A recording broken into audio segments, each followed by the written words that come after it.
Bola mana bu bola oldin oddiy taksi bo'lib ishlardi. Mamayev School'da Valbres kursini bitirib, biznes qilib, mana o'ziga mashina xarid qildi. Qanchaga xarid qildingiz? 2200 ming. Kitayskiy mashina.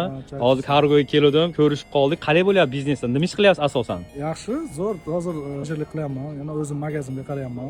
Nechta magazinga qarayapsiz? 10 tacha bor magazin. Ko'rsating qani. Magazin. O'rtoqlar qaranglar, Ziyoni ishi faqat insonlarning magaziniga qarab turib, как зарплата olasiz, to'g'rimi? Axir minimalniy зарплата necha pul? 50 mingdan boshlanadi. Qilgan ishiga qarab, keyin narx qo'yib qo'yadi. Oldin masalan qancha puli bor odamni, o'sha pulga qarab strategiya qilinadi, nima tovar tanlanadi. Qanchaga оборотga chiqishni strategiya qilib turib, u nima xohlayotganini bilamiz-da birinchi o'chiradi. Va misol uchun eng ko'p продажа qilgan magaziningiz necha pul? Bir kunda. Bir kunda 1 million ham bo'lgan. Bir kun ham bo'lgan, ha? O'rtoqlar qaranglar, mana biznes orqasidan sekin-sekin katta natijalar bo'lyapti. Men Ziyoni bepul ochiq darsga taklif qilmoqchiman. 9-chisiov kuni bo'lib o'tadi. Kommentariyaga plus tugmachasini bosinglar. Menejerlar qanday ishlaydi, hammasini aytib berasiz. Albatta. Lekin oylik 50 ming kam emasmi? Yo'q, boshlanishiga bu prosta birinchi etap bo'lku, noldan. O'sha qilgan ishingizga qarab ko'tariladi, summa.